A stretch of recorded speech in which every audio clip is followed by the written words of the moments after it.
You were never made for the shallow end. You feel deeply, transform often, and see what others try to hide. And this June, your depth becomes your guide once again. Mars moves through Leo, illuminating your career and public image. You may feel the urge to push forward, take control, or prove your worth. But something in you knows, power without purpose isn't enough anymore. You're not interested in surface success. You want alignment. You want to feel that what you're building actually means something.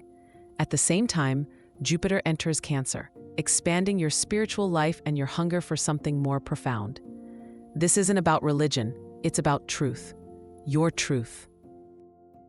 You may feel drawn to study, reflect, travel inward, or even have conversations that shift your worldview. Let them happen. Let yourself question the narratives that no longer fit. Mid-month, the Mars-Uranus square could stir friction in relationships or work partnerships.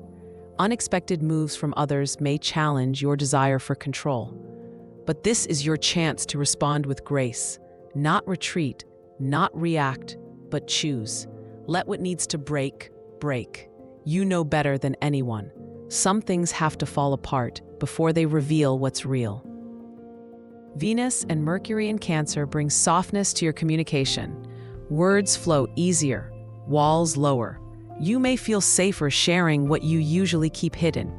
And in that vulnerability, your strength is revealed. This is a month of emotional shedding, of choosing intimacy over intensity, connection over control. Financially, avoid high-risk moves mid-month. You may feel pressured to act fast, but waiting brings more insight than rushing ever could. In love, something tender emerges. Even if your instinct is to protect yourself, try to stay open. Not every deep feeling is danger. Some are invitations. Creatively, this is a time to pull from your inner well. Your art, your words, your ideas, they carry weight now. Don't waste them on noise. Use them where they'll matter. By the end of June, clarity returns. Not like lightning, more like a gentle clearing of emotional fog. This is your invitation, Scorpio. Let go with intention, speak with honesty, and trust that your depth is your greatest gift. If this felt true for you, stay close. The sky is still unfolding, and you haven't seen everything yet. Don't forget to like the video and subscribe to the channel. And check the description. 2 special gifts are waiting for you. Until next time, keep looking to the stars.